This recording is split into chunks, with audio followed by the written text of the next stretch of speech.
Hello and welcome back to Simbin Sessions, your new home in the world of rugby league. I'm Megan Wellens. I'm Matt Short. Sorry, I forgot I've got to introduce myself.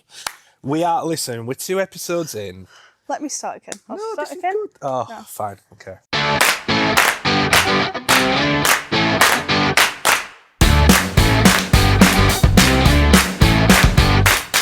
Hello and welcome back to Simbin Sessions, your new podcast with a fresh take on the world of rugby league. I'm Megan Wellens. I'm Matt Shaw.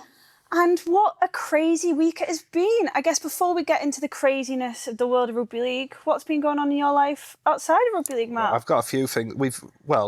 Let's start. Thank you for all the feedback. Yes. We've had loads of feedback, actually. Everyone's been very nice. Most people have been nice. Yeah, and if you can hear that and you notice we're somewhere different, it's because we are at Bellevue. Or the DIY Kitchen the Stadium. DIY Kitchen Stadium. Sorry, Yes. Matt Ellis. Sorry. Yes, we are here in the lovely facility where there is more work being done because, as we know, they've got a lovely big main stand. Matt just needs to give it a rest and just have a sit down and just enjoy what he's got for a bit, I think. Yeah. Like, No, he's keeping going. So there's obviously their season's over, but the work is continuing. Indeed. But yeah, no, we had loads of good feedback. Some positive, not some negative, but some constructive. Yeah. So we're doing things different. I'm sat differently as per Thank God for that. the feedback of Meg's mum. Hi, Julie. Yeah. So yeah, things we're going to be bigger and better, and we've got a producer. We have got a producer. We've got now. We said producer pitchside guy or producer Owen. It's producer Owen. Producer Owen. TikTok famous producer Owen. Who's going to make us TikTok famous? Oh hopefully. yes, of course. So he's producing for us very kindly, and we're very excited to have him on the show with us. Yes. Because at least it just means this week that Matt isn't editing it, so I don't have to listen. I don't even listen to get the messages of Matt having to edit the show. This week it'll actually look professional. Hey, whoa, hang fire. So yeah, That was a slick production last week. yes. That's gone. That could have definitely passed A-level media studies at a C. BTEC. But anyway. So anything else been going on your week? Oh, what's gone on? Oh, well, Derek Beaumont's just been going on generally, hasn't he? He has, but we'll come into that. You don't need to get into that. General admission. General admission, yeah. General admission at the plate. So I have to say, Leigh Leopard's one of the best views in the press box. Not that you would know. I would have no clue. I would have no clue because I was not invited. Yeah. So we had the chat last week that there was something a little weird going on between me and Derek. Didn't really know what it was. Anyway, I went to the accreditation centre, which is quite professional actually at Leigh. And I did get in, but I was in general admission. Yeah. So you were sat with all the Leopards fans. I was, which you know what, I actually quite enjoyed. Other than the fact that every time they scored, people stood up. My mouse ended up on the floor. My phone ended up on the floor. Because Matt is this loser that uses a mouse. Because the touchpad on my laptop is broken, it doesn't work, so I need to have a plug-in mouse. Yeah. So it wasn't ideal, but it was quite fun. And I'm disappointed I didn't actually get any responses to Derek from all my various tweets showing that I was having a great time. Yeah. But the problem is, the whole gripe started, didn't it, about the pyro and me not celebrating how great their pyro was. Well, where he sat me, everyone stood up when the pyro on, so I still didn't see the pyro because I had to work. You saw the bubbles. I saw the bubbles. Yeah, that was it. That was it. But yeah. So, sorry, Derek. Still don't know if your pyro's any good. Well, there we go. Is that about it outside what else? for you? I had a day with Wigan. Again, inside rugby league, which just is the sad fact that your whole life is rugby league. But anyway, yeah. Well, I can tell you what happened outside my life in rugby league, but I don't know if I really want to share that. So I had a day with Wigan. Got a standing ovation when I arrived. You think I'm joking? I'm not. They arrived and Matt Pete says, gone down in my estimation. Matt Shaw is here and they all give him a standing ovation and they all stood up. So, rightfully so, I would say. That was good. And then I can't remember what happened this weekend. What did I do this weekend? This weekend you covered the rugby. Oh yeah, my life is pretty much rugby, isn't it? Yeah. Yeah. Sunday I went to Kirkstall Brewery and had a pint. There you go. Had two. Oh, calm down. Yeah. Wow. Yeah. So I'm saving myself for next week. It's Man of Steel Awards, and we've both got Man of Steel Awards. We are going to the Man of Steel Awards. Well, they're not called that. They're called the Rugby League Awards, My actually. deep apologies, yes. Yes, the Rugby League Awards. But yeah, I mean, Yeah, what did you do? I was ill early in the week. Just been working so hard. Yeah. It is a bit. I do feel for you actually living where you do because it's such a trek anywhere. Yeah. Like I'm in the middle of everything.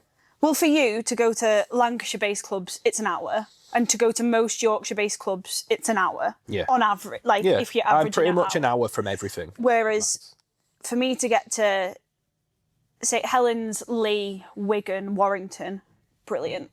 Yeah. For me to get anywhere else, drugs. And you drive at a horrendous speed. Oh, that was what Megan hasn't told you about a week. Her horrendous parking. So we were at Headingley on Saturday. Yeah. Matt gave me a postcode that sent me down some random road. It was about a quarter of a mile out. Yeah. So anyway, then I arrive and Matt's 2 cars after me. What was actually funny was I let Meg in the car park because I'd sent her to the wrong car park as well. And then I waved her into the car park and she flashed me and said thank you. That's the first nice thing Meg's ever said. She didn't realise it was me. No. And then she parked. I've got a picture. It was horrendous. You just can't park. You cannot park a car. No. So she parked the car at about a 45-degree angle. I parked next to her. Well, because they went, please reverse in, and immediately went, oh no. Oh no. But it gets better. It gets better. We then got into the ground, and then she went, no, you'd reparked it. Sorry, yeah, she'd made me repark the car. And then she went, did you put it in park? Like I would know to put it in park. So she then made me leave the ground to check that the car was in park. Well, because I was working and you weren't really doing much, so I was like, can you go check the car? I was doing TikToks that we never actually. I think that actually says it all. But we never actually used any of the footage. But anyway, basically what we're saying is that outside of rugby league, nothing much went on in our lives. But inside of rugby league, I would say quite a lot went on. What week? So with that, then we should go to our first segment, which is, I guess, what we just did was Clubhouse Whispers. Yeah, that was our Clubhouse Whispers. We're still getting used to the segues here. Yeah, or Meg, who's technically the host, is getting used to it. But then we'll forgive her. This is Try or No Try, the very aptly named Try or No Try, where we discuss all the big stories, big debates of this week in rugby league. And I mean, try or no try, we may as well start there. I don't even know where. I don't know what to say that's not already been said. However, it's just been a bit bonkers, hasn't it? Yeah. The apology is interesting. I don't think that's a kind word, but yeah. Yeah. What would you call it? I think there's one thing that we know all season. Head coaches and clubs have been having discussions with Phil Bentham and the referee team. Yeah. That's been a known thing that they've all been open about, and they've discussed that they're all trying to improve and understand and know the rules better and I just think in sport things happen and occur. I think if that was the match-winning try for Saints, the uproar I understand slightly more in that if John Bennison scores that try and that wins Saints the game. It was a massive contributing factor. It was a contributing factor, but it wasn't the winning factor. I just think my basic argument on that, forget all the nonsense in between. Why, as I have this discussion so many times, why are we doing on-field off try or no try? And I think that's the important thing to remember in the apology is that they never said it wasn't a try. Yeah, if it had gone up as a try, that's a try. It's a try. They're saying because it went up as a no try, essentially it shouldn't have been given as a try. And this is where, I'll be honest, I need more clarification and information because Chris Kendall says, I've seen all the angles I need to see. And that for him was sufficient evidence that Angley saw that the ball was on the line and there was no double movement. Is it that they have to see multiple angles? Because for me, I thought it was that if the referee sees an angle that they deem, if the video referee sees an angle that they deem sufficient evidence to overturn the call, then they can overturn the call. There's never, ever, I don't know if I'm wrong, there's never been a mention of multiple angles. And when we were in the ground watching it, there is that one angle, the wide shot from the touchline that looks like the ball on first grounding hits the line. Yes. The other two, you would say they didn't look like it hit the line. I don't remember what the third angle is. I know there's the one angle on the side. Yeah. But I don't know what the third angle is that you're about. I seem to remember seeing three angles and thinking. Yeah. There's also the one, but there's also the one from that's definitely on the video referee play that's from almost in front of John Bennison where you see him roll it on the line. So, yeah, for me, I thought, from my understanding, from what I'd been told, it was that the referee has to see an angle that he deems has sufficient evidence to overturn the call. I thought Chris Kendall had saw that ball on the line from that angle and deemed that sufficient evidence to overturn the call. And that was my understanding of it as well, when in the ground, but they're now saying it's process error. Yes. Which is why they've apologised, by the way, if people don't know. There were other mistakes in that game. There are mistakes in every game.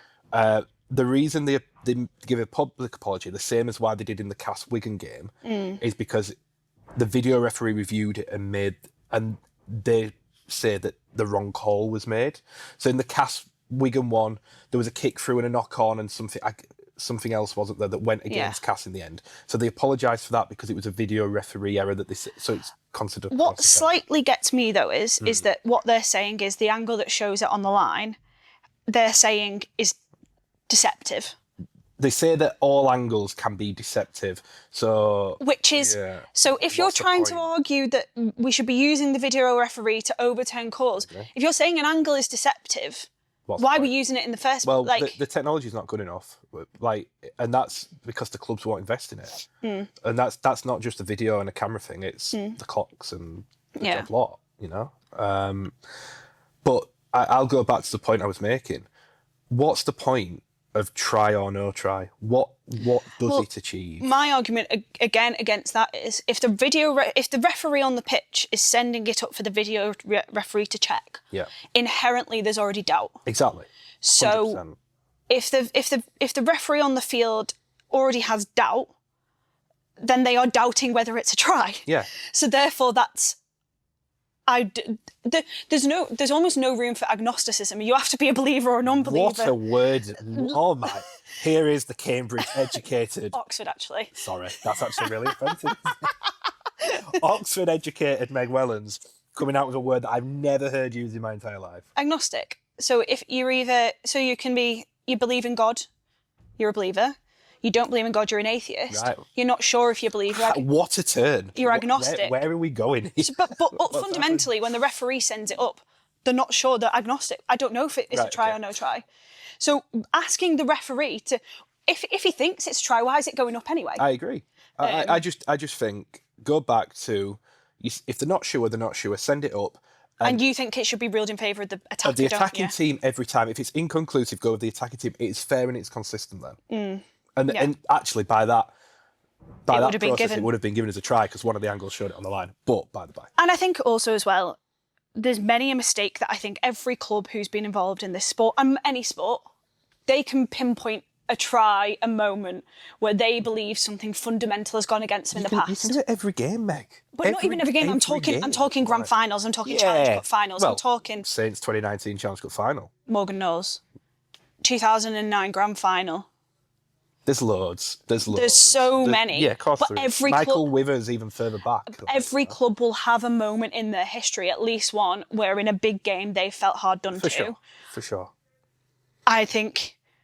Look, you can go to the club. Yeah, we got that wrong. But I think just the level it's got to, where what followed it was one of the greatest Super League moments we've ever seen. Yeah. For me personally, it's probably the only moment I remember seeing live and genuinely being more taken aback by. I know what you're going to say, and you were very lucky to be there. Wellesby. Yeah. 2020. Yeah, that's the only one I can think where I've, we were actually filming on a camera, weren't we? Just that last bit, and I go, oh, he's got to score, and I was in that horrible predicament of I'd been live blogging, a colleague had took over live, I was writing my match report, and it was literally written. I was waiting to send. So was I with a mirror. Yeah, and I was waiting to send it for review, and then literally just had to go delete. Yeah. It was incredible, and on the video we might be able to insert it, but my face is literally just like, I can't believe what I've just witnessed. Yeah. And I think as a sport, we can get better, because I think Saints have done brilliantly at selling it. I don't know if you've watched, but they put out a 15-minute video of kind of pre-game, the whole moment, and then I haven't actually seen that one yet. I've seen Leeds'. I watched Leeds' inside the game, and I'm in the dressing room after. So they did in the dressing room with Saints after, and basically kind of all them reacting to it, and they pick John Bennison to sing the team song. He played well. And Paul Wellens makes a joke, Shane doesn't know the lyrics yet. Like, so there's all that kind of stuff that you see behind. They did a really good job of, I think they called it the making of Left to Right, but it was like a brilliant, and all the videos on like TikTok, and it is a moment where, and I think for me, it's one of the greatest moments as well, because I work across a lot of different sports other than rugby league, and I remember working on the World Darts Championship when Luke Littler happened, and I went to meet friends and stuff at the pub over like Christmas who do not care one iota about sport, and every single one went to me, what about Luke Littler? And it was one of the first times in rugby league where I've had friends message me and go, oh my god, what about that try? Were you there? And I think when those moments happen, you have to capture them, and I think we have. I think it has to an outside perspective, but when you're so ingrained in the sport, it's become about every other pedantic issue. Whenever that try is clipped up and it's like an anniversary, you know the first reply is going to be a Leeds fan going, but it should never have got to that in the first place. And I don't know. I don't know when Wide to West happened. What, it was 2000? Something like that. It was 2000. I was 4. I don't remember it. I mean, I was 7. And I don't remember it. But I'm sure there is a Bradford fan who can tell you an issue they had in the build-up to Wide to West. But what we remember is Eddie Hemmings' commentary. Yeah, exactly. And I don't think we should lose that everyone will still remember. I think that's the thing for me is I don't mind admittance of error. I don't mind improvement. I don't mind saying that the video refereeing has to improve. I don't mind any of those things. I don't mind saying that on the current system, it shouldn't have been given if that's what you want to say. It's that I think don't throw the baby out with the bathwater. Like, keep that important bit of it as well. Or if, this is a segue, or don't throw the toys out of the leopard print Lamborghini window. Indeed.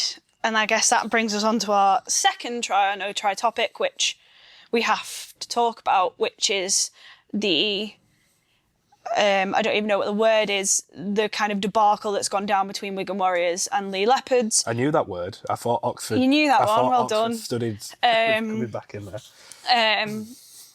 Yesterday I was prepping for, I'm very excited. I'm doing the women's grand final this weekend, very excited for it.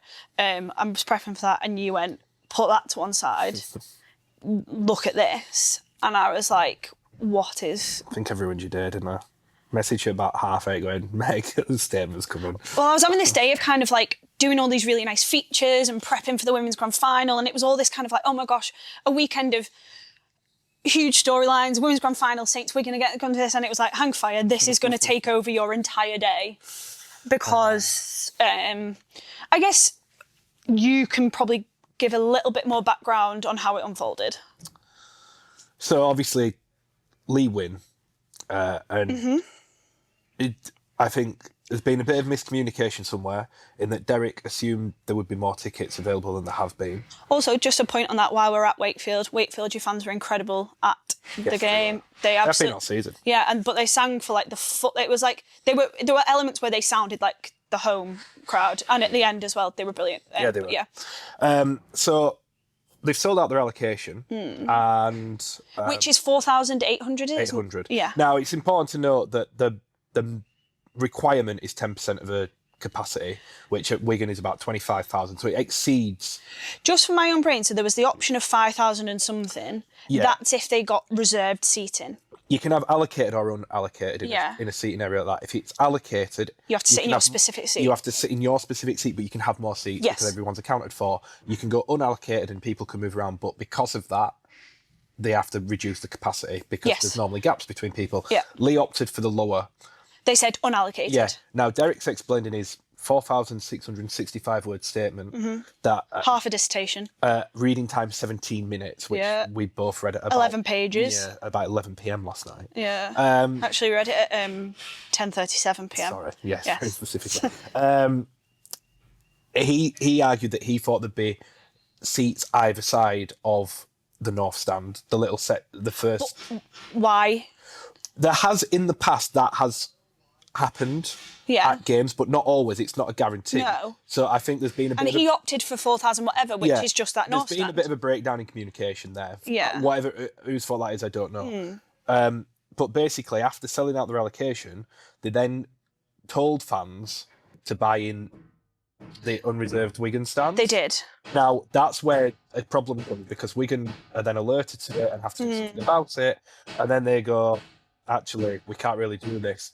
They've had to ring people who they've seen on the system before, and they've admitted the Leigh fans, and they said, we can't validate your tickets. Well, because I saw, was it from the Leigh official account that said buy? Yes. It said buy in the. It said buy in the close to the north stand. Now, Derek can argue about that all he wants, but the terms and conditions of buying tickets quite clearly state. Well, it's 3.2. Wigan Warriors match tickets are issued subject to the following terms and conditions. In section 3.2, match tickets are for use of the supporters of the club only. By applying for a match ticket and or using the same, you hereby warrant and represent that you're a supporter of the club. Yeah, exactly. So, can argue against that all you want. It says it. And then basically that was the catalyst, the cancellation of those tickets that's really sparked Derek into his. And do we know how many tickets got cut? Like, I was told it was handfuls rather than hundreds. Right. I don't have a specific number. Yeah. But then, look, I'll say this. I think there's more at play here than initially meets the eye. Mm-hmm. There is behind the scenes, politically, there is a lot of animosity. Mm-hmm. Well, you've probably got. I don't even think it's behind the scenes, because in Derek's statement he laid out every iota of animosity. But I think on one side of it, Wigan lead it, and on the other side, Derek leads it. So you've got the two coming together. Yes. I absolutely think, like Mike Danson, Wigan, whatever you want to call it, have seen an opportunity to make an example out of Derek. Yeah. And have put the statement out. I absolutely think they've seen a political win there. Well, is it not just the opportunity that they've gone, he's not going to say this behind closed doors, he's going to say it in the open? We'll call it. And I think they have called his bluff. Yes. And I think the fact that it took Derek so long to reply. Well, he'll say, I was doing it at 10:37 p.m. for the joke, right? I don't know, but I just think he released it exactly at the time. Well, possibly, but I think with a situation that severe to wait that long, I think he's probably been caught out that they've made it public. Yes. And he said, did they need to make it public? Well, he's saying it was a WhatsApp. Yeah. He's saying he sent that to Chris Radlinski on a WhatsApp. It wasn't an official. But he's still saying it, like. Well, it depends because it depends how your work things work, but WhatsApp is considered official correspondence in most work settings. Let's be honest, it doesn't look good on Derek and his own fans. It doesn't look good on the sport. No, it doesn't, because the whole sport's been dominated by this. Is a playoff semi-final going to But also as well, when I talk about moments going into the general consciousness, this has gone into it. Yeah. In a poor way. Well, I've had so many people like you with the Saints try saying, what's this all about? Yeah. And I'm trying to explain it, and they're like, you work on the most tin-spot sport ever. I'm like, how can I disagree in times like this?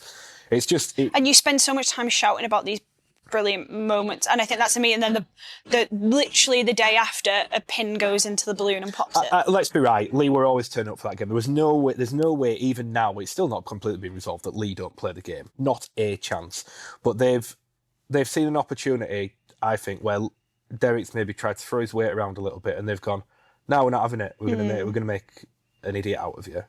And obviously also today and in the coming days we're going to get more clarifications, because Derek made a lot of statements and said a lot of things about other organisations and clubs and people within his statement. Well, all I'll say is he said he had a support of clubs. I didn't come across one person, and I rang a lot of people yesterday who supported Derek's stance. Yeah. So yeah. Listen, they might say different things to him, but they weren't saying that to me, and I can only go off what people say to me. So. And I think, put it down to the level of, I think for me, you're a Leigh Leopards player, you just scored your highest finish ever. You're Adrian Lamb even, scored your highest finish ever. Your halfbacks won Rugby League Writers Player of the Year. You're considered a real threat. They are a real threat. Yeah, there's a lot of people who were like, them going to Wigan, this could be, they played 3 times this season and Leigh have won 2 of them. Mm-hmm. One was that 1-0 epic. Like there was this narrative of they can turn up at the Brick and they're gonna, and this is my I don't know how it's been taken within the camp of Leigh, but it would just, for me personally, just deflate me. Do you not just think? I think the funny thing is, Wigan have been so successful And whichever team is successful, everyone wants them to lose. I think basically, if you're not a Leigh Leopards fan, everyone wants Wigan to win. Maybe Which is barring just Saints fans potentially. I'm not sure. Which is just a crazy situation for the sport to be in. Yeah. I mean, at any point in history that everyone wants. No one has ever seen the reigning champions of the grand final and gone, get them in there again. Yeah, and so, but, you know, we will see what happens. If they win, Derek will say it's a masterstroke. Yeah, because he's taken all of the pressure off his players. But I just think, I think my main thing is it highlights some of the stuff going on behind the scenes. Did it need to be brought into the public domain? Maybe not, but I think it'll have I think the ripple effect will be quite significant. I think it's opened a can of worms. There's a lot of bad blood at boardroom level. But it's also put it out in the open. Yeah, and I think because there was things in that statement that we'd heard off the record and behind the scenes. Yeah. And I was shocked to read it so openly. Yeah.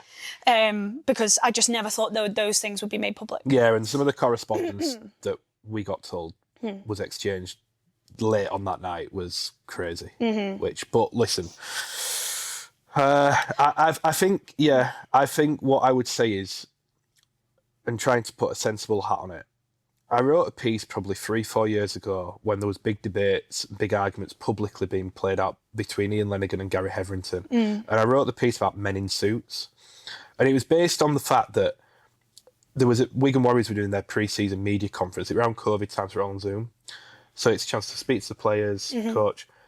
Ian Lenigan spoke for about 45 minutes at the start of it.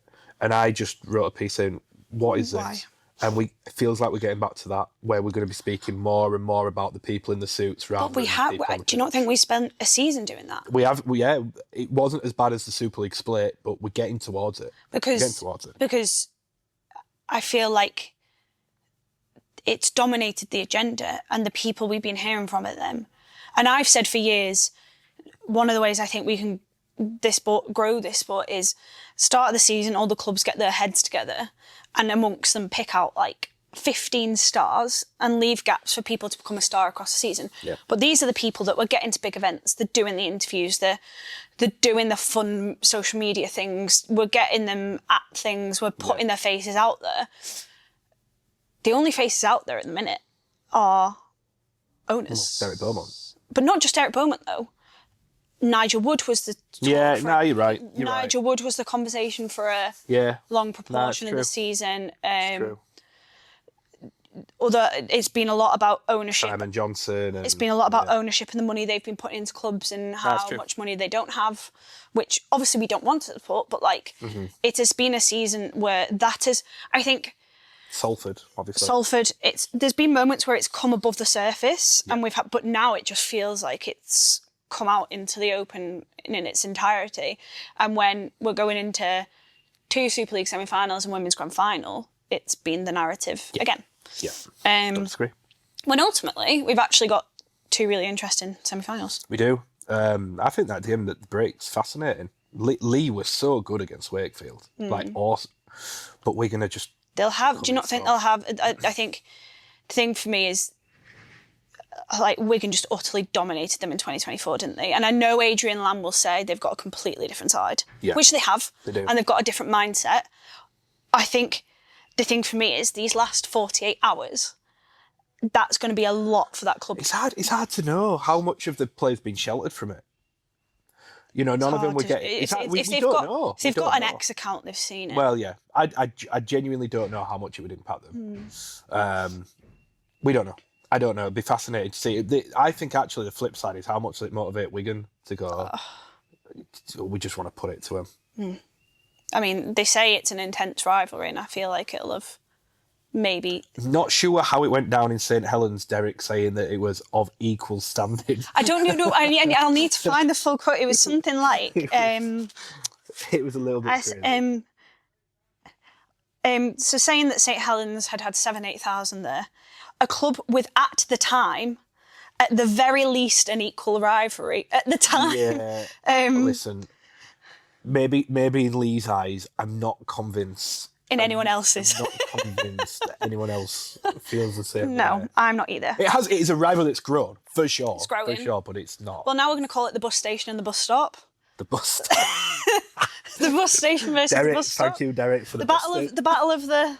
Because it's the battle of the borough, but I guess it's the battle of the bus station and the bus stop. There must be a bus route that goes through both. Yeah, for sure.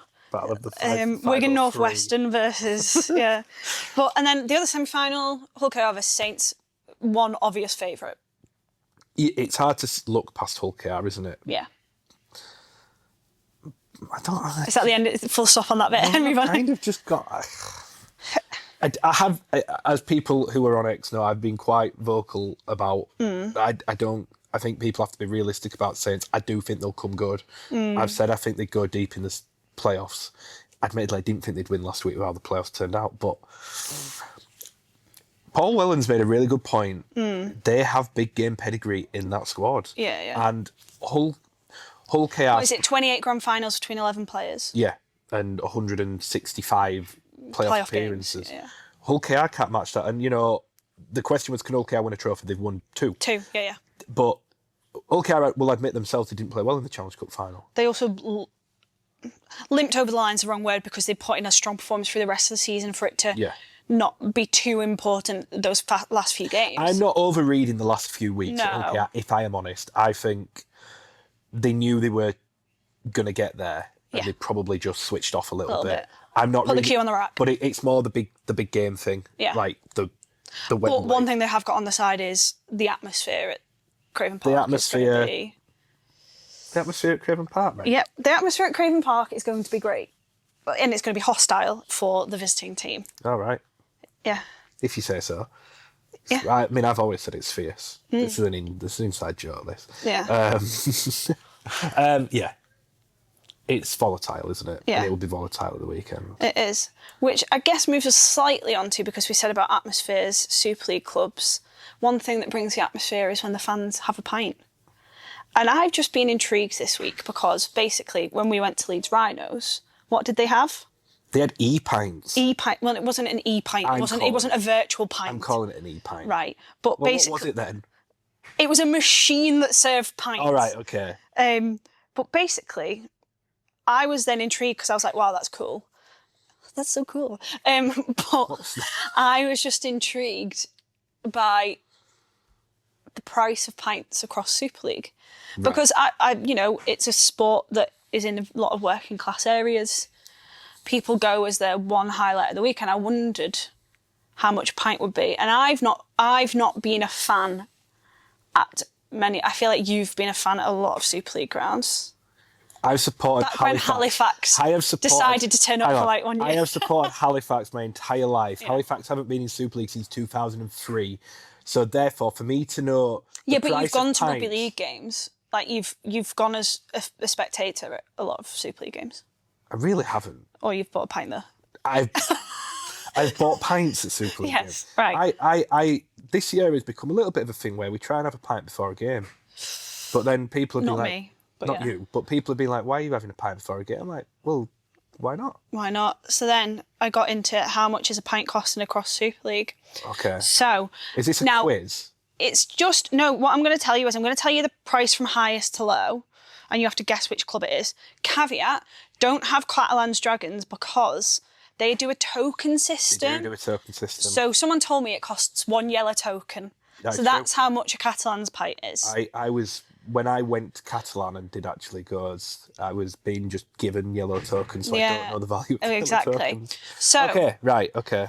So let's start. There's one club with the most expensive pint at £6.50. £6.50 for a pint at a Super League game? Mm-hmm. Well, whoever that is, have a word. That's ridiculous. £6.50 for a pint at Super League game? Yeah. Right, my logic is, I've got a logic that it's going to be a football stadium that they don't own. It's not going to be like a Cass. Well, I know it's not Cass because I've had a pint at Cass. Right. It's going to be a football co-owned stadium, is my guess. Right. I'm gonna go with Huddersfield. Incorrect. Maybe not. It's Rugby Union. Salford. Nope. Oh God, my logic's flawed. Leigh, that's council owned. Oh no, I'm in real trouble. I'm glad I don't have a certain amount of lives here. They gave you a standing ovation. Wigan. It's £6.50 apparently at Wigan. Well, they're not getting a standing ovation back for that. Right. That's I actually thought Wigan, but thought it'd be cheaper because I thought Mike Danson would have brought the. Well, he technically owns it. Apparently. Wow. So then we've got 2 clubs at £6. Right. I'm thinking Warrington might be one of these. Nope. Oh God, because I know that the Warrington fans moan about the pints, but I think they moan about the quality of the pints rather than the price of the pints. Right, I'll go back to Huddersfield. No. Is it any of the clubs I've mentioned? You've mentioned 2 of them. You mentioned both of them, yeah. So Salford. Yeah. And who else did I mention? I didn't mention You've had Hull a pint FC. there. Have I? You said you've had a pint there. You literally just said you've had a pint there. Huddersfield. No. You've had a pint there. Leeds, Salford, Saints. No, I didn't. Who did I say? I said Huddersfield. You said, I know the price there because I've had a pint there, and I thought you don't know the price. Cass? Yeah. No, I didn't pay that. When did you have it, though? This season. Well, when apparently, they got pumped this by is for a Leeds. Madry. All of these are for a Madry. I had a Guinness. All of these are for a I Madry. did have a Guinness. Well, £6. It's £6 for a pint at Cass. Apparently. Or no, I might be getting muddled up because we did a bit of a route after the game and it was like £3.50 a pint. Right, but so no, maybe I'm getting yeah. muddled. Okay, so then Okay, well, I'm surprised that Cass is so high. then we've got one club at £5.80. Leigh? Nope. Warrington? This is hard, you know. I'll give you a clue. Hull FC. Close, Hull but no, KR. Hull KR. See, I thought Hull FC would be expensive for the council-owned thing. Well- my logic is very flawed here. Then next up, £5.60, one club. Not Wakefield. I think It is Wakefield. See, I thought I was only here having a pint a couple of weeks ago and I thought that was £5.50. £5.60. Right, apparently, okay, yeah. fair enough. Then we've got 2 clubs that's quite funny that are both £5.50. I'm scared, don't know. Just with recent events.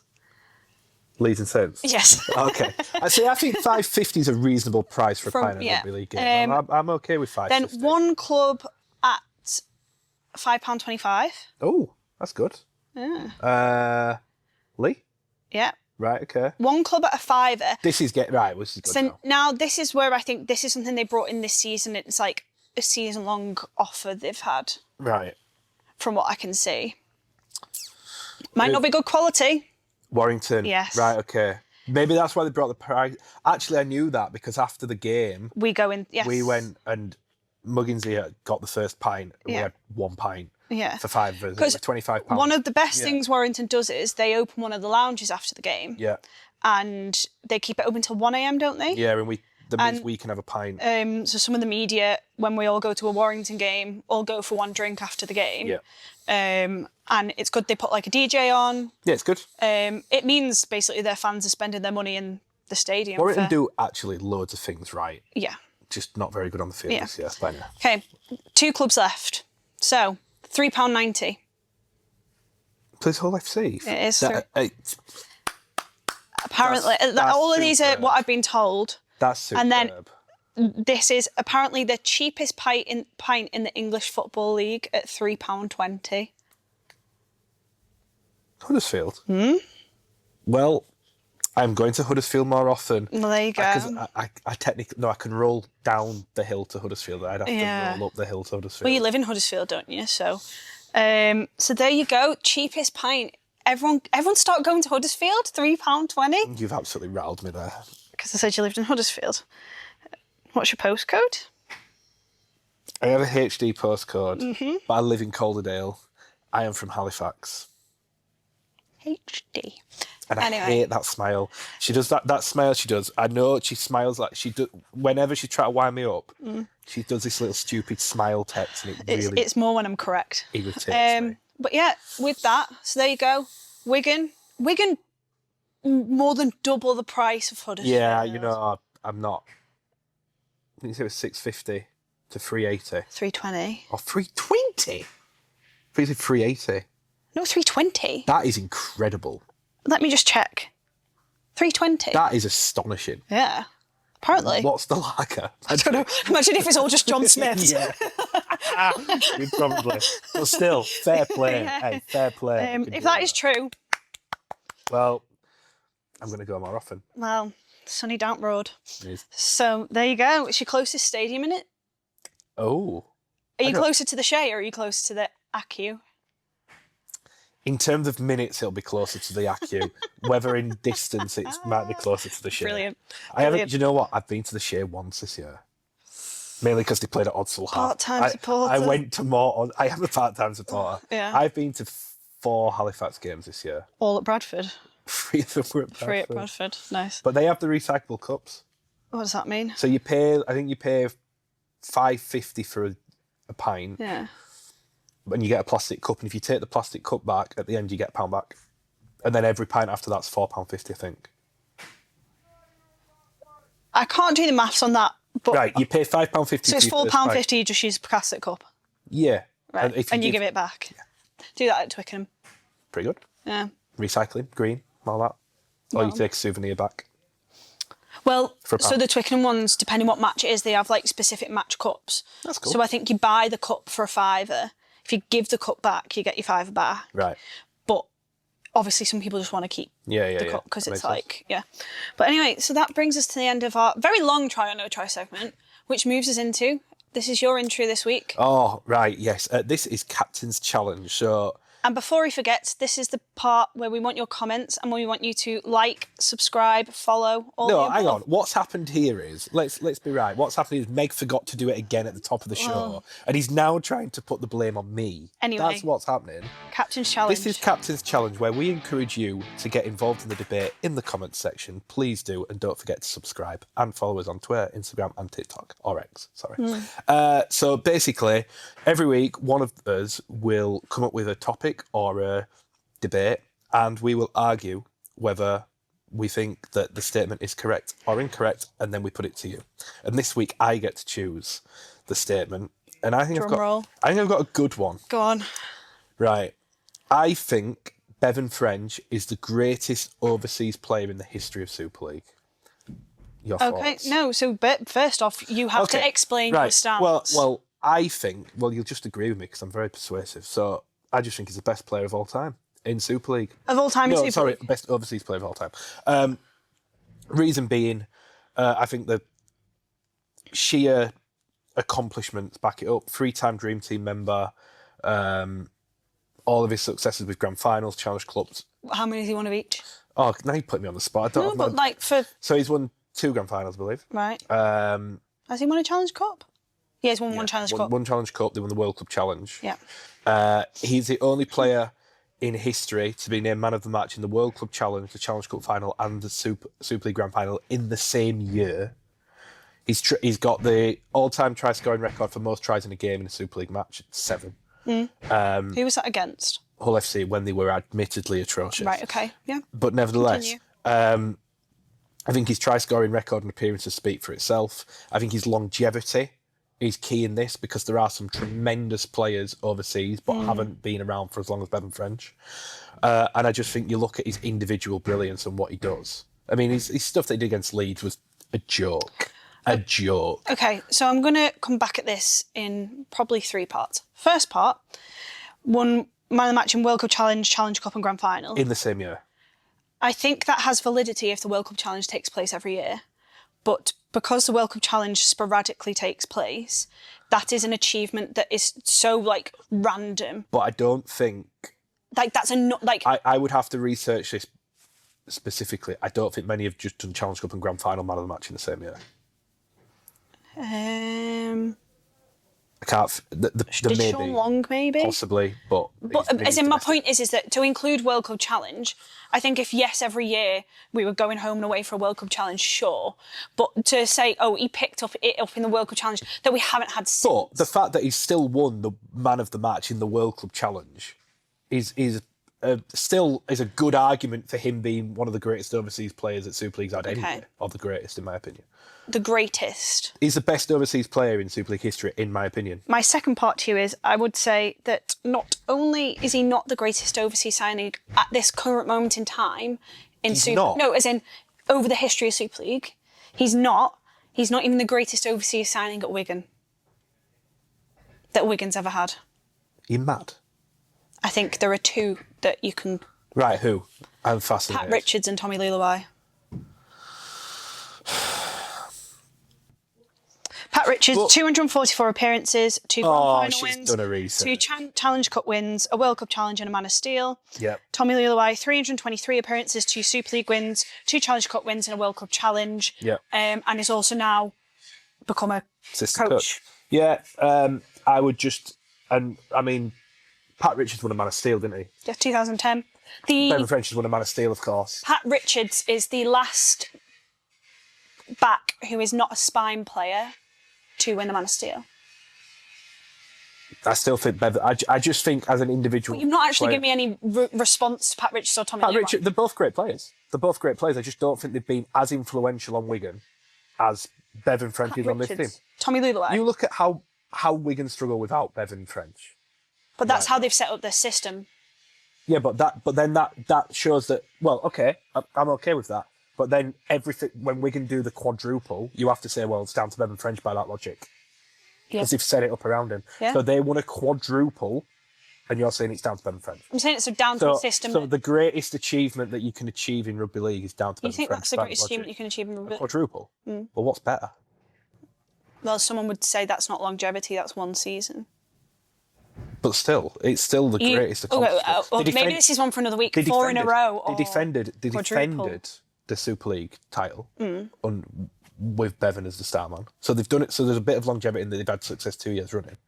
But his achievements currently are not surpassing either of those players. Not in a team. No. But I think when you look at what he has done individually, I know you've got the appearances and they've made more appearances, fine, but I think Bevan will, with the contract... But then you're looking at him future-wise. I think he's already... You think he has already surpassed, for Wigan, Pat Richards and Tommy Leigh? I think if you ask the general Super League public, these 3 players, who is the best, Bevan French wins that vote.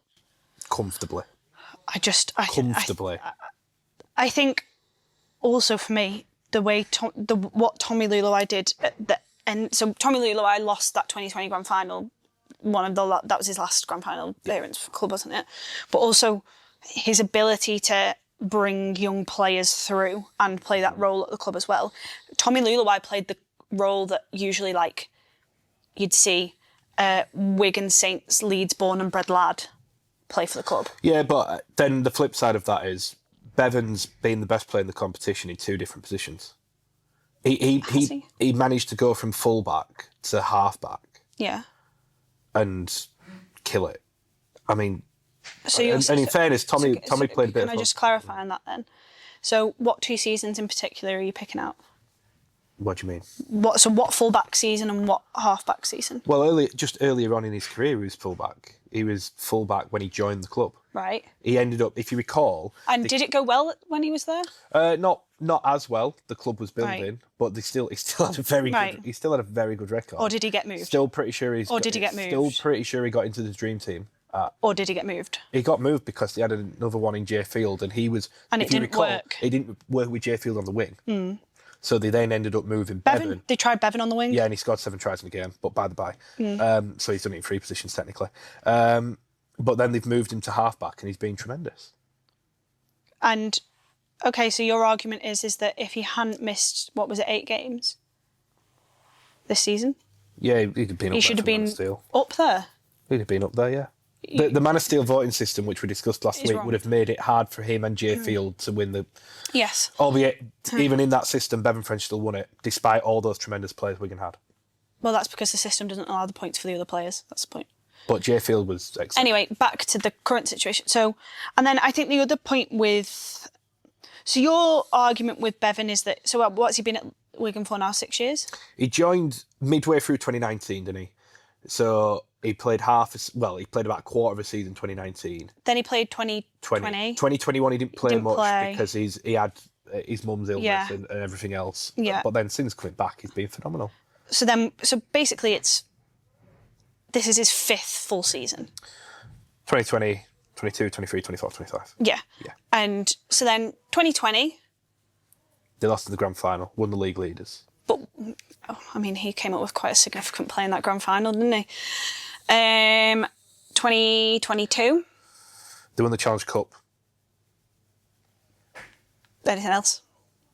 They won the Challenge Cup. Okay. 2023, won the grand final. No, yes, won the grand final. Yeah. And he won Man of Steel. And they won the league leaders. Did they not? But these are all team achievements. I thought they didn't matter because it's... But you cited team achievements for Pat Richards and Tommy Lulawai, so you can't then say that the team achievements Bevan French don't count. While also saying they've built a system around him, so therefore... I think they've built a system in which... Matt Pete says over and over, there isn't... everyone else has a system, Bevan doesn't have a system. He was the key man. At the end of the day, he was the key man in the team that won the quadruple. What else is there to say? And then my other argument, so you're saying, so 5 years. Yep. I would say... How many did Pat Richards do? I mean, he had 244 appearances, so... Yeah. I mean, Bevan won't be a million miles off that. I think he's 100 and something. Yeah, he won't be at that, but he'll be on his... I think if we were having this conversation in 3 years' time, I'd agree with you. I just don't think he's took that step over yet. Second point is, I think overseas players is sometimes about the impact that they have when they come over here. Yeah, it's a blend of everything. And the player I always think of with that wise, and I know your response is going to be he was only here for 2 seasons, but it's Jamie Lyon. Oh, exceptional, but he was 2 seasons. Yes. Yeah. But I would say those 2 seasons, yeah, what he did was like ridiculous. His influence on Saints and his impact on Super League, for me, is the same as what Bevan has been on Super League right now. But I would say there are people outside of rugby league who could tell you who Jamie Lyon is. There are people outside rugby league I don't think could tell you who Bevan French is. Completely disagree. Really? Completely disagree. You think Bevan French has crossed into... I think if you asked people now to name a Super League player, the first player most would say is Bevan French. Really? Well, who would be before? Well, are you asking someone who knows about rugby league or doesn't know about rugby league? Well, either way. I think if you ask people... They'd say Ellery Hanley. No, I don't think they would. I think if you ask people who's the best players in Super League right now, I think most people, not most people, but people have an interest in sport would be able to say Bevan French. I don't know. I do. Okay. But I think if it's about impact, I would say it took... To be impactful and be a player that we're all like, oh, about, that happened from 2022 for Bevan. Yeah, but I think... And it was a slow burn to what it is now. Don't forget, one of the years was COVID. So you're judging him on a COVID year, which is we're judging everyone else on a COVID year. Yeah, for sure. Well, you're not judging Richards, Lulawai or Jamie Leigh. I am judging Lulawai. But they weren't... Well, all right, Lulawai was the very end of his career. Played in a grand final. He did, but fair enough. Helped Harry Smith become Harry Smith. Whatever. You get the point. Well, the majority of his career was based before COVID. Bevan French came in 2019. I think it's got 6 in 8 in 2019. Then there's COVID. Then he has the issues with injury in his mum. So I think it's very difficult to judge him. It's not about judging. It's just saying that ultimately, and you're saying that they don't count, but those seasons basically didn't happen for Bevan. So we are actually saying that, look, it took its time to get going. Yeah, but once it did get going, it got going. My point is, with Jamie Lyon, he literally arrived and went boom. Yeah, I would argue Bevan did in 2019, though. And then just got disrupted by things very much out of his control for a couple of years, and then came back and has absolutely killed it. And you think Bevan could leave tomorrow and would go down as the greatest Super League signing ever? Greatest overseas signing, in my opinion, yes. Really? Yes. I just... What I find interesting in this, though, is if we're going on the impactful route, which I'm not denying Jamie Lyle without a shadow of a doubt, Ben Barber, why are we not talking about him? I suppose the only difference is he didn't win the team trophies. And he didn't... As Man of Steel, he absolutely tore the competition apart. I would say he didn't win the team trophies. Fair enough. I think... I mean, I know Bevan's not made the dream team this year. No. Or got the intervention, but he spent quite a bit of time off the field. But for me, he's comfortably the best player in the competition. Right now, yeah. And has been for... I think for the last 3 seasons. So you think 23, 24, 25? Yeah. You think he was best in 2025? So he hasn't made the dream team because of injuries, but I still think he's the best player in Super League. Okay. Yeah. 2022 he wasn't. Probably not. Okay. He's definitely up there. So ultimately, you're saying he's had 3 seasons where he's been the best player in Super League. Yes. Jamie Lyon had 2 seasons where he's the best player in Super League. Yeah. So it comes out to the longevity route. Yeah. I know that it was 2 in 2 seasons. Completely. But also, we're saying basically at the moment, Jamie Lyon and Bevan French have had 2 equal seasons. Okay. And 2025, Bevan's been injured for a large part of it. Yeah. So actually, your argument is probably that if end of this season and next season Bevan does something... No, my argument is he's already the best. You're saying he's already surpassed Jamie Lyon? Yes. Yes. So both have had 2 seasons. Yep. And you're saying Bevan's 2 seasons was better than Jamie Lyon's 2 seasons? Well, you got to bear in mind, though, that Bevan achieved more before those 2 seasons. He won a Challenge Cup in 22. He did in the NRL. But we're talking about Super League. Right. So you're basically, so we'll go back to the thing, but then Pat Richards and Tommy Leigh also have all those trophies and have further longevity. Yeah, but I think his importance to the Wigan team. I mean, Pat Richards was pretty important to the Wigan team. So was Tommy Leigh. Yeah, but I don't think as important as Bevan. And I think goal kicker Pat Richards. I'd like to see the goal kicker I'd like Pat to see the win percentages. Drop goal hero. It would Pat be interesting Richards. to look at the win percentages of Wigan without Leigh and Richards, because when French doesn't play for Wigan, it drops substantially. I bet it's not as significant when Leigh and Richards didn't play. I don't know. I don't have the facts in front of me, but I think it goes. I think it ultimately comes back to what you're looking for in an overseas signing. I think Pat Richards and Tommy Leigh came over and basically adopted Wigan as a home club. And I think has Bevan not done that? He has. I think we're in that now because he's re-signed for another number of years. So I think now he's entering into that Pat Richards. So your argument is you're not disputing that there is an argument he could be that in the future, but he's not there yet. No. Right. Okay. Well, I would say that in probably you could go as early as end of next season. He could be. I just need to see him take it. I don't think there's anything at the moment that separate. If you put Jamie Lyon, Pat Richards, Tommy Leigh, Bevan French, and whatever. So if a team's looking at those players in their pomp, I think most people might pick Jamie Lyon. I don't. You don't think they'd pick Jamie Lyon? Pick French. Okay. That's probably where whereas I have a bit of I think he was awesome, Jamie Lyon, by the way. Not disputing that. He was awesome. Whereas I have a bit of nostalgia bias, you have recency bias. Yeah. So we do have that opposite thing where I think things were better then. You think things are better now? I wouldn't say I think things are better now. I think things are different now. And I think the sport was intrinsically more entertaining back in the day. I guess one way we can look at it, and this can be our last thing on it, insert Jamie Lyon into Wigan and insert Bevan French into that Saints team. Who has more of an impact? That is a good question, and I don't know the answer because Wigan have incredibly good centres already, and Saints had incredibly good halves. Yeah. And the fullback. So. But I'm saying you just imagine you insert them as they are now and they play as they are at that height. So Bevan would be replacing Sean Long or Leon Price. So it'd be Leon, wouldn't it, with the greatest respect? Yeah. And Leon would replace Wardle or Kieran.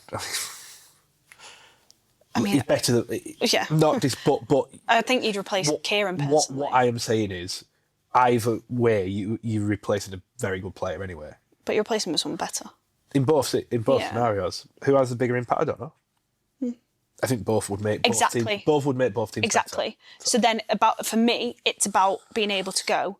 Bevan would far and away in any team make it better. So, and I think he has the ability to do that. Let's put it to the audience and see what the Let us know what you think. Let us know in the comments if you think Bevan French is the best overseas Super League signing that there has ever been. I am very intrigued by this one because I think people will have opinions. Agree with me is what will happen. Well, we'll see. We'll see. And this, for clarity, I think he's an exceptionally good overseas signing and he's in my top 3. Yeah. I don't know if he's top 1 yet. What's that? Just someone agree with Meg, because if not, what happens is when I'm proven right, all Meg does is continue to argue to try and demonstrate a point, and I can't be bothered. And intriguingly, we did have some comments. So our last Captain's Challenge was about Man of Steel. And funnily enough, one of the comments was... Something about just giving it Bevan French. Yes. Because he's the greatest overseas signing of all time. Well, we shall see. Let us know. Which moves us firmly into our final segment of episode 2, which is Offload and Unload. This is where we get you involved, and each week we'll pick a topic and we want to hear from you. We want your stories, anecdotes, everything in between. And this week we asked you what your favourite ever interaction was with a player, past or present. Now this week I've gone through our emails, DMs, socials to get some stories, and you're hearing them for the first time. Yes, I am. Yes. Now, are you going to... There is one that we can't repeat. We can't repeat. We cannot repeat. It was sent privately to me. It was. By a listener, which is very much appreciated. Yeah, thank you for your story. But we cannot in good faith read that out. And because it's funny, because everyone would know what it is.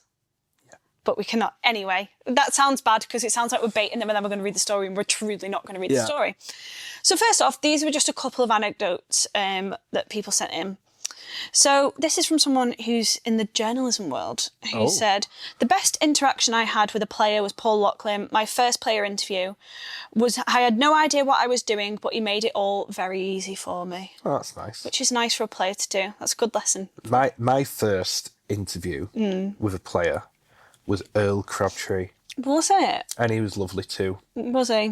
I did work experience at Huddersfield Giants. In 2013 when they won the league leaders. Makes sense considering it's so close to your house. I went to Huddersfield Uni. That's why I was at the Giants. Close I was home. firmly in HX 4 at the time. Yes. Yeah, I had some spiky ones to start with though. I remember interviewing Kevin Sinfield and he was a bit... Really? See, I did work experience at St Helens for like 4 years. Because it's close to your house. Because it's close to home. And I'm trying to think I don't think I really ever interviewed a player. I had a spiky interview with Kieran Cunningham that really shook. Oh, so did I. That really shook me up. Because I was like 15 and was like... See, he had a poppy at 15. Not pop, but like, it was just spiky. He was so I remember one of my big frosty ones back at the start was with Kieran. They'd lost to Salford at Salford and been outplayed. And I asked the question of how did you think your pack got on today? Like completely by the by question. And he was like, well, you clearly thought they were rubbish if you're asking. And he just stared at me. I'm like, I'm just asking. And then the media manager, who was Mike Appleton at the time, sort of gave me a glare like I'd done something like that. That is not an unfair question. Come on. My family used to take the mick, so I used to live blog now, I'm a joke about I used to do the live match blog for Saints. And my family used to joke that I mentioned Alex Walmsley all the time. So every post would be like, great run by Alex Walmsley. So then my phone would be buzzing like, oh, Alex again. Walmsley watch. Yeah, Walmsley watch. So yeah, but no, that was my first one that I remember being like, oh, I didn't like that. Like that was scary. Yeah. But anyway, second one is, and Google this, but walked into my dad's kitchen after school when I was a kid and Roy Powell was plastering the wall. As in the former Great Britain player? Former Great Britain player. So he must have, post-career, moved into plastering. But imagine coming home to former Great Britain international, plastering your kitchen. That is quite cool. Something. Yeah. So next up, I'm an Oldhamer, but I've been a Wigan fan for as long as I can remember, much to my dad's disgust. We didn't have a lot of money, so I didn't get to go to the games very often, but I would watch everything. When I was 15, I had a paper round, and I decided that I would save every penny from my round from January to September so I could go over to Wigan and spend my money in the club shop. We got to Central Park just as the team were getting back from training, and my dad decides to tell Chris Radlinski that I absolutely love him and that I'd sent him birthday cards and wrote poems about him and all sorts. Although it was all true, I was absolutely mortified. I was 16, Chris was about 21, and obviously I thought I was going to marry him. To his credit, he was absolutely lovely and not fazed at all, but I wanted the ground to swallow me up. Yeah. Yeah, it's you not would. ideal, isn't it? You would. Especially being 16. Like, when I remember very vividly being like 14 and One Direction being on X Factor, and me and all my friends being like, infatuated. this is like, that's who we're marrying. Yeah. And like us all picking which one we were going to marry. So I know. Who were you going to marry? So my friend got Harry, so I think I got Niall. Yeah. Oh, Niall, what's that? No, I got Niall. I was always Harry. Everyone was Harry though, so then it was quite a battle for Harry. Yeah. And then I think I was like, fine, I won't have Harry. I'll go Niall. So okay, what a team player. Yeah. And I was never having my Louis. X Factor crush was always Diana Vickers. I knew you were going to say that. Oh. So yeah, yeah, but I know the feeling, and I would also want the ground to swallow me up. Nice. Our final story. In the late 90s, I suffered a nasty back spine injury which put me out of work for nearly a year, requiring a lot of rehab. Once I got to the stage of being mobile again, I used to use walking as part of my rehab, and was lucky that the back gate from my garden went straight into Taylor Park, so this became my daily routine. Taylor Park is a big park in St Helens. Right, okay. One day, while walking around the boating lake, I saw the legendary Apollo Perolini, whose house backed onto the opposite side of the park. He was in his prime at this point, but took great interest in my situation, and he said he'd keep an eye out for me on my daily mooch. We saw each other often over the next 12 to 18 months, and he was always keen for a progress update, and he'd join me on my walks through the park, and we'd chat about everything from religion to family to politics to rugby league and everything in between, offering advice on not just the physical but all the mental side of such a recovery, as I was only in my early 20s. I've never forgot the time and effort he put into helping a total stranger, a true gent and also a Saints legend. You know what? That's a lovely story. These aren't the stories I was expecting. No, but everyone, I did have a feeling everyone was going to be really genuine, because we decided to do this segment because we saw Bevan French and Sam Walters going round to surprise the Wigan fan. And it shows that a lot of people in rugby league have got some lovely interactions with some players. What's your favourite interaction with a player, do you think? Favourite? Yeah. Or should I give one? Because I'll save one for another time. Yeah. It's not my favourite interaction with a player. Right. So I won't name the player because it's not fair. But this is like 2015, 2016, so I've just nicely started. How old are you? I'm 32 now. So I was 22, 23. Right. And I was in the hairdressers. Right. And that week I'd done a story about something quite controversial that had happened about this player who got into a bit of trouble. Right. So my cousin's cutting my hair. In walks said player. Who doesn't know I am who I am, because I wasn't the big famous guy that I was back then, you know what I mean? Anyway, move on. Carry on. So he sits down in the chair next to me and starts talking about his issue that's going on. Got you. And what had happened and everything while I'm sat in the chair next. Right. My cousin cut my hair, so he knew I wrote this story. He's like, we'll just go upstairs. So mid-cut, walk upstairs with him. Right. Said player eventually clocks that I am who I am. Right. My cousin gets a text saying, hide him. Right? So I have to get locked in the upstairs toilets. He comes looking for me. Oh my God. Wanting to speak, like, confront me. I'm looking like, is there an exit out of this bathroom? Because I'm going to get beat up. Yeah. Basically. They managed to talk him down and he left. I'd have been terrified that he was waiting on the street. So I was. Yeah. And I was like, wow, that's not good.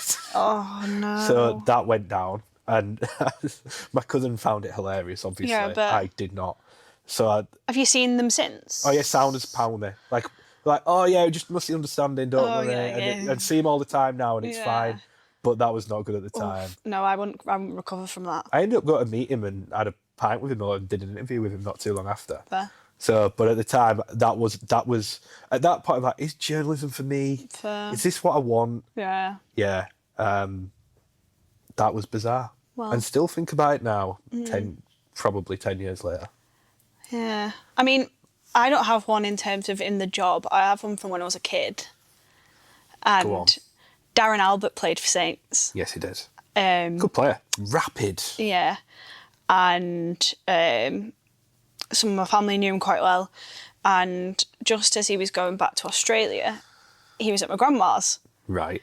And I was gutted that he was going back to Australia. Yeah. I was like, just stay. And I don't know what I said I had, but basically he was saying bye to everyone and then going for a drink with like all the Saints lot, I'm guessing. And I was crying because Darren Albert was leaving. And I think I said to him, you can't go because I've got worms and I've given you worms. And obviously everyone in my grandma like erupts with laughter.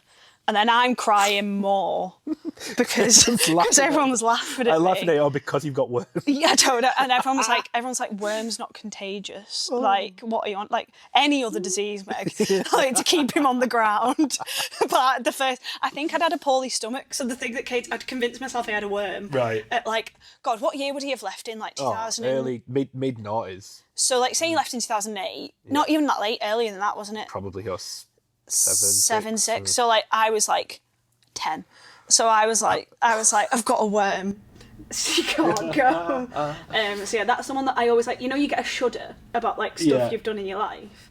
That always makes me go, that's so embarrassing. You were 10. I know, but like maybe 11. Oh yeah. So yeah, that's my one. And I guess with that brings us to the end of our second Simbin session. We hope you enjoyed it. Once again, make sure to like, comment, subscribe, get involved in the conversation and let us know any topics you might want in offload and unload.